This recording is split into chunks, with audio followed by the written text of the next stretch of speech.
ထူးဆန်းသောဂံဗီရရရတွေရဲ့အကြောင်းကိုမေတ္တာလက်ဆောင်ပြောပြပေးခြင်းပါတယ်နော်အရင်ဆုံးအနေနဲ့ဆရာရဲ့ဗီဒီယိုဖိုင်လေးကိုအပေါင်းလေးကိုနဲ့အသေးပေးပြီးတော့ comment ရေးပါ share လေးလုပ်ပေးကြမယ်နော်ထူးထူးဆန်းဆန်းဂံဗီရရရတွေကိုအိမ်မှာမိမိတို့ခက်ခဲကြုံတဲ့နေရာမှာအသုံးပြုနိုင်ရန်အတွက်ဆရာကမေတ္တာလက်ဆောင်ပညာဒါနပြုဟောပြောပေးပါမယ်နော်အိမ်မှာချက်ပြုတ်တဲ့ထမင်းဟင်းတို့ချက်ပြုတ်တဲ့ကြော်လော်တွေလုပ်တဲ့ဒီအိုးခွက်ပကံတွေဒဲအိုးတို့ဒန်အိုးတို့အကြော်ဒဲတို့စသည်အဖြစ်ပေါ့နော်အဲ့ဒီလိုမျိုးဒီချက်ပြုတ်ကြော်လော်တဲ့ဒန်အိုးဒန်ခွက်တွေကိုတဲ့မိမိအိမ်ရဲ့လူတရက်စာမြင့်တဲ့အထက်မှာတဲ့ချိတ်ဆွဲထားမယ်ဆိုရင်တဲ့မိမိအိမ်မှာအပူသောက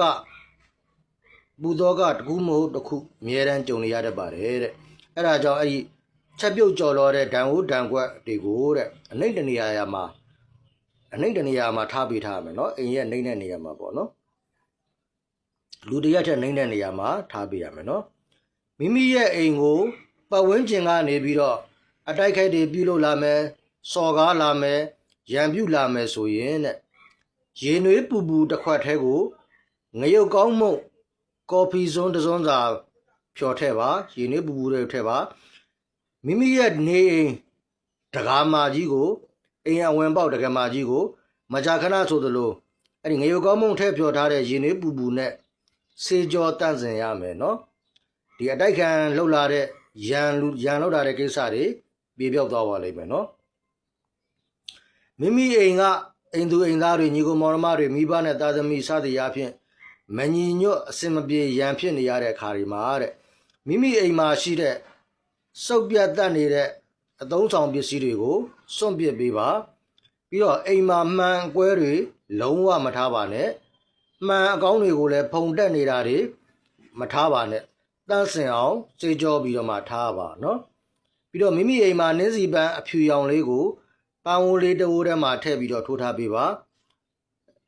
အိမ်ကလူတွေညီညွတ်မဲ့အိမ်တော်တွေလည်းစိတ်ချမ်းသာပါလိမ့်မယ်နော်မိမိအိမ်မှာစီးပွားရေးမှာဘာလို့အဆင်မပြေဘူးဆိုရင်တဲ့မိမိအိမ်ရဲ့စီးပွားရေးတိုးတက်စေရန်မိမိအိမ်ရဲ့မျက်နှာစာဘက်မှာတန်ရှင်းရေးအမြဲတမ်းလုပ်ပေးရတယ်နော်အိမ်မျက်နှာစာကိုတန်ရှင်းရေးအမြဲတမ်းလုပ်ပေးရတယ်ပြီးတော့မိမိအစဉ်ပြေနှစ်သက်တဲ့ပန်းပင်လေးတစ်ပင်ကိုစိုက်ပျိုးထားပြီးတော့အဲ့ဒီအပင်လေးကိုပြားရည်လေးအနှဲငယ်အဲ့ဒီအပင်လေးကိုပြားရည်လေးနဲ့တုပ်ပေးရတယ်နော်ပြီးတော့ဆူတောင်းပေးရပါမယ်စီးပွားလာပါတွေပွင့်လန်းလာပါလိမ့်မယ်နော်မိမိရဲ့အိမ်သူအိမ်သားတွေကျမ်းမာရေးညံ့နေတယ်ကျမ်းမာရေးမကောင်းတဲ့အခါတွေမှာမနဲ့မိုးလင်းတာနဲ့ကိုလက်ဆေးကြောရေချိုးရင်လည်းချိုးပေါ့ရေမချိုးနိုင်ရင်လည်းကိုလက်ဆေးကြောတန့်စင်ပြီးတော့ဖျားဝဲပြုပါမေတ္တာပို့တာပါကြီးစီသို့မဟုတ်ခေါင်းလောင်းကို6ချက်တီးပြီးတော့မိမိရဲ့အိမ်သားကျမ်းမာစေဖို့နာမည်ခေါ်ပြီးတော့ဆုတောင်းပေးပါเนาะကျမ်းမာရေးတွေပြန်လည်ကောင်းမွန်လာပါလိမ့်မယ်အခုဆရာမိတ်ဆွေတို့ကိုမေတ္တာလက်ဆောင်ပြောပြပေးခဲ့တာကတော့ဒီမိမိတို့ရဲ့အိမ်မှာကြုံတွေ့နေရတဲ့ခက်ခဲတဲ့အញ្ញမ်းခိုက်တွေကိုကြော်လွှားနိုင်စေရန်အတွက်ဒီထူးဆန်းသောဂံဗီရရရတွေကိုမိတ်ဆွေတို့ကိုမေတ္တာလက်ဆောင်ပြောပြပေးခဲ့တာဖြစ်ပါတယ်ဒီဆရာပြောပြပေးခဲ့တဲ့ဗီဒီယိုဖိုင်လေးဟာ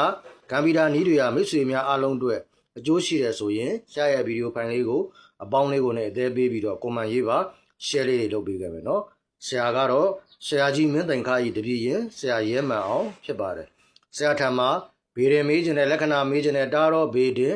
ဧကန်တဘေရင်မေးခြင်းနဲ့မိတ်ဆွေတွေကဆရာကိုဓာတ်ရိုက်ဖုန်းခေါ်ပြီးတော့မေးလို့ရပါတယ်နော်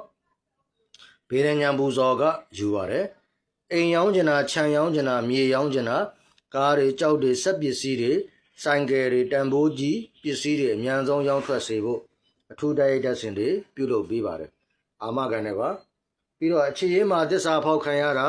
အိမ်တော်ရေးဖောက်ပြန်ခံရတဲ့မိတ်ဆွေများလည်းဆက်သွယ်ပေးပါကျမ်းမာရေးသေးတဲ့ညံ့နေတဲ့လူနာတွေအောက်လန်းပညာဆုံးပညာကဝေပညာတွေနဲ့တိုက်ခိုက်ခံထားရတဲ့မိတ်ဆွေများလည်းဆက်သွယ်ပေးပါ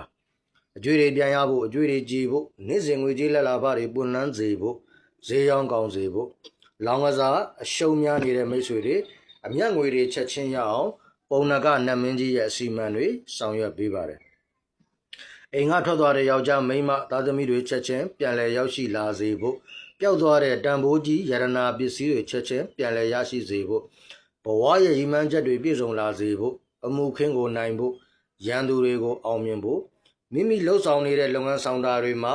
အောင်မြင်တိုးတက်ကြီးပွားချမ်းသာစေဖို့အောင်မြင်တဲ့အမှုပညာရှင်ကြီးတွေဖြစ်စေဖို့ယာဒူးတိုးဖို့နေရာကောင်းရဖို့လက်ရှိနေရာမှာတည်မြဲစေဖို့လက်ရှိနေရာကနေပြောင်းရွှေ့ခွင့်ရစေဖို့လိန်တူချစ်သူများအစဉ်ပြေစေဖို့မိဘစကားနားမထောင်တဲ့ရင်သွေးငယ်တွေမိဘစကားနားထောင်လာစေဖို့အချုံနောင်ဖန်စီခံရတဲ့မိတ်ဆွေများလည်းအချုံနောင်ဖန်စီကနေချက်ချင်းလွတ်မြောက်စေရန်အထူးရရရာစီမံဆောင်လက်ဖွဲ့တွေဆောင်ရွက်ပေးပါတယ်ကလေးနာမည်ပေးဆိုင်နာမည်ပေးလုပ်ငန်းနာမည်ပေးကုမ္ပဏီနာမည်ပေးအမှုပညာနာမည်ပေးတွေဆောင်ရွက်ပေးပါတယ်အိမ်သစ်ဆောက်ရန်ဆိုင်အသစ်ဖွင့်ရန်